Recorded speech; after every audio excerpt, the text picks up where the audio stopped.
Alors du coup, c'est quoi qui anime Twitter en ce moment? C'est que en gros, du coup, il y a une version Criterion Collection qui va sortir de Anora, évidemment, c'est normal. C'est Criterion, ils ont toujours un peu les trucs, tu sais, assez prestigieux, etc. Bon, voilà, ok. C'est juste que les gens commencent à se plaindre un peu parce que bah quand même déjà la pochette. Alors la pochette c'est une référence à je sais plus On peut la quel montrer la film. pochette là? Oui, ça va, c'est pas tu sais sur Twitch de toute manière les hot tubs etc. Les femmes elles se mettent à poil pour Ouais, c'est bon. Non, dans la rue. non, mais en tout cas voilà je pense que ça va, mais voilà, c'est une référence à l'affiche de Vampire Lesbos que je crois pour le coup, je sais pas si je peux la Vampirella? montrer. De quoi? C'est Vampirella le nom de la Non, c'est meuf, pas non? Vampirella, c'est Vampire Lesbos. Fais voir. Mais non, mais il dit la vampire Non, non, lesbienne. non, Vampire Lesbos, qui est. Ah, c'est vraiment le nom? Vampiros Lesbos, pardon. Vampiros Lesbos, qui est du coup. Voilà, je Dans peux la l'affiche. montrer. Ça va, mais si du coup, voilà, c'est une Oh, référence bah, elle est plus belle que assumée. celle d'Anoray en plus. Mais voilà. Et du coup, il y a eu un tweet d'annonce. Enfin, il y a eu un tweet Chapeau. d'annonce, il y a eu des trucs, il y a eu une campagne promotionnelle, et puis voilà. Et il y a des gens qui disent, enfin, le tweet d'annonce qui est écrit Bring her home. Je suis en mode, ok, ça va, c'est juste pour si vous voulez avoir la galette avec votre making of, des commentaires audio, ça c'est cool d'avoir des commentaires audio, c'est toujours sympa. Et voilà, et du coup, il y a des gens qui disent attention, Bring Her Home, ça fait un peu reposséder la chose, avoir un Blu-ray qui est sexualisant, etc. Je me dis, ça va, c'est. Voilà, ça va quand même, faut se calmer un petit peu. Après, Oui, voilà. c'est vraiment, oui, bah, En fait, c'est un je trouve la bourret, ta gueule. polémique, elle a pas de sens, tu vois, genre je suis en Il y mode en a ok. pas. Alors après, il y a quand même un truc autour de, effectivement, peut-être l'image et l'imagerie que pourrait dégager Anora, du fait de mettre en avant uniquement bah, des positions sexualisantes, etc. Où je me dis, il y a peut-être un truc. Mais ça, tu sais, c'est un peu comme le débat autour de The Substance. Alors, il y a plein de débats autour de Substance, mais le débat qui était sur le fait que on produit des imageries sexualisantes alors que le but c'est de dénoncer ces dites imageries. Mais alors pour le coup, c'est pas exactement le même message d'Anora, mais pour le coup, j'ai effectivement, si tu fais un film qui s'appelle Anora qui est sur le travail de TDS, bon, pendant 20 minutes du film et après ça part ailleurs, bah effectivement, tu vas montrer des corps dénudés. Et après que ça soit repris ailleurs, ça c'est un autre problème. Et que ça soit uniquement l'image que donne le film, c'est un autre problème. Mais c'est quand même appuyé par aussi les bandes annonces, par aussi du matériel promotionnel qui fait ça. Et ça c'est un peu plus problématique. Autant voilà que la critique axe ses arguments et ses thèmes sur le fait que ça traite du milieu du TDS, du milieu du lap dance, etc. Enfin, oui, c'est ça. Pourquoi pas? Après, il y a quand même un vrai truc, c'est que ça dure pendant 20 minutes du film et après ça part ailleurs. Donc, moi 20 j'avoue que. minutes, il y a bon 40 minutes de ça quand même, hein. C'est la moitié du ouais, 40 minutes, 20 minutes, tu un Oui, peu. oui, après ça devient maman, j'ai raté l'avion. Mais globalement, moi j'avoue que c'est un peu le truc qui, tu sais, m'a perturbé. C'est que je voyais tout le monde dire un grand film sur le milieu du TDS, etc. Et après ça part très rapidement. Alors, après il y a plein de messages. Et je vois, il y a de plus en plus d'analyses sur le film, sur aussi sa fin. Un peu, voilà. Peut-être qu'on Ouais, peut j'aime pas la en fin. revenir maintenant. Moi, je la comprends.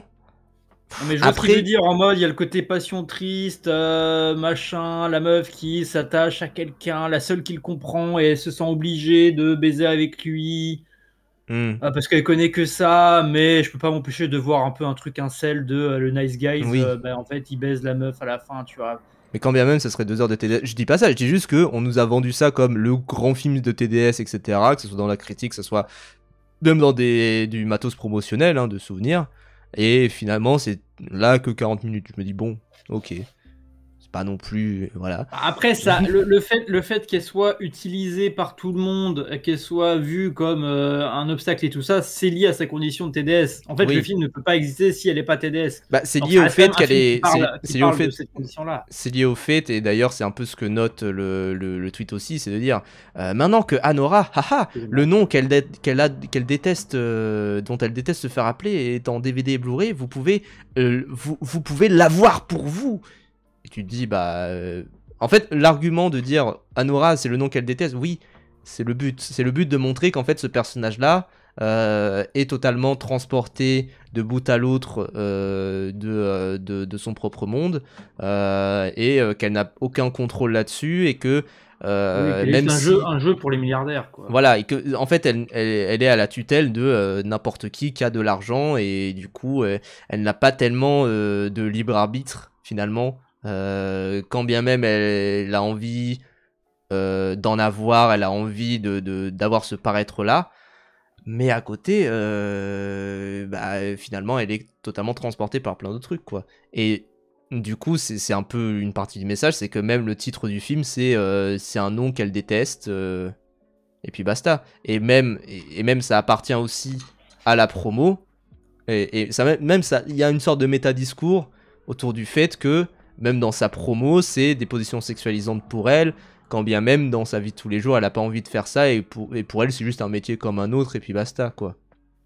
Donc bon, la vérité c'est qu'ils jugent les femmes comme Anora, c'est tout. Une pute doit être honteuse selon eux, ils ont rien à envier aux droitards qu'ils arrêtent de faire genre. C'est vrai.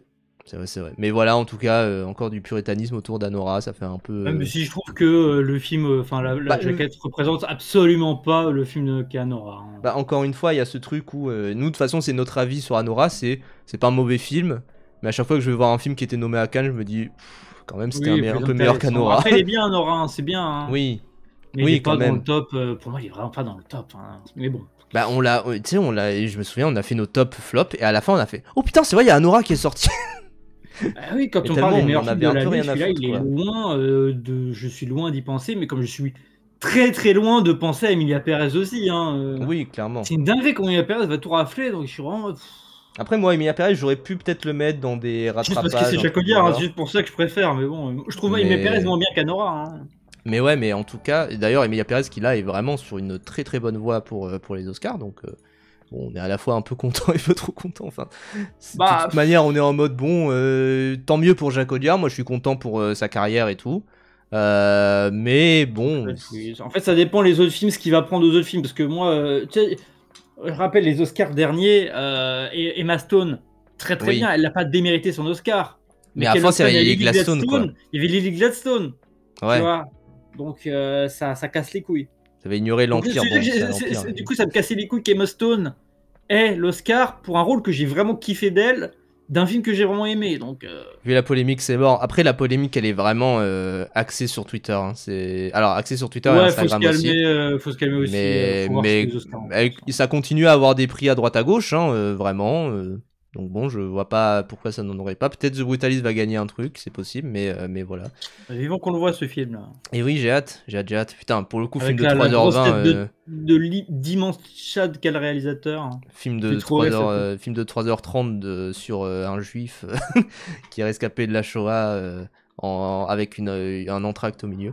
Mais voilà, mais en tout cas, sur ce truc d'Anora, bon bah c'est un peu de la merde. Bon, après, oui, vraiment ce côté puriste, progressiste, en mode regardez, c'est un film qui sexualise une meuf et tu peux la voir en Blu-ray, donc ça veut dire que tu la possèdes pour la remater comme tu veux, c'est pervers. T'es vraiment... Oui, bon là tu vas avoir tes bons points Twitter quoi. Ça, oui, en fait, globalement. La critique vient d'une meuf, hein, je m'en fous, elle dit de la merde. Après, il y a quand même ce côté où il se passe quoi? On parle d'une polémique autour de Anora qui est un peu osef, en mode. Qui est un peu osef. En vrai, qui est intéressante quand même, je trouve.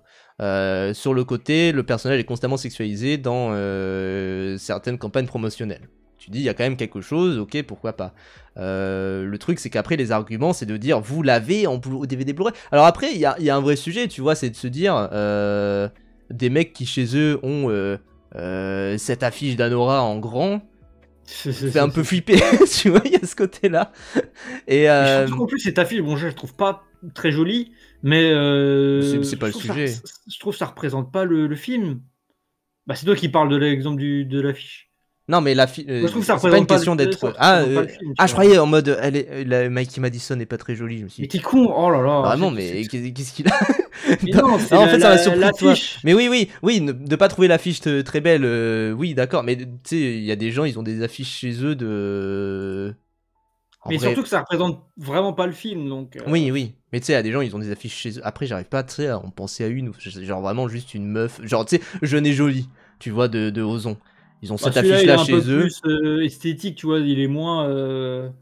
C'est une meuf allongée sur le. Oui, non, et bien sûr, mais tu sais, si c'était avec ça. C'est le mépris qui est un peu plus. Oui, bien sûr. Il y en a qui ont la fiche d'irréversible. Oui, en plus, c'est vrai, la fiche d'irréversible qui montre la scène de viol dedans, tu vois, genre vraiment. A priori, nous, ça va. Moi, j'ai la fiche de Logan, Promare et Mars Express. Donc ça va. Pulp Fiction, non, justement, je pensais à Pulp Fiction, et je me suis dit, quand même, mais. En vrai, non, c'est bon. Genre, justement, faut pas rentrer dans un puritanisme à se dire les mecs qui ont une affiche avec une meuf, c'est dégueulasse. Et juste l'affiche de Pulp Fiction, elle est stylée en tant que telle, et puis c'est tout, quoi. Justement. Donc bon.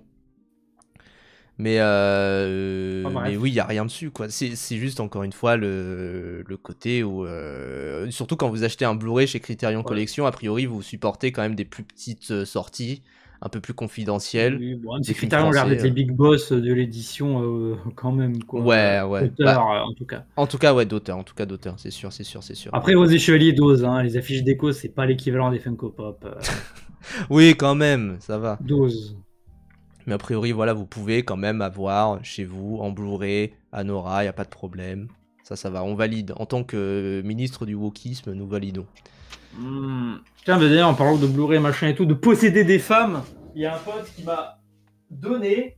Qui m'a donné ce coffret-là. Oh, les femmes. Avec tout ça. Et voilà, donc je possède Isabelle Huppert.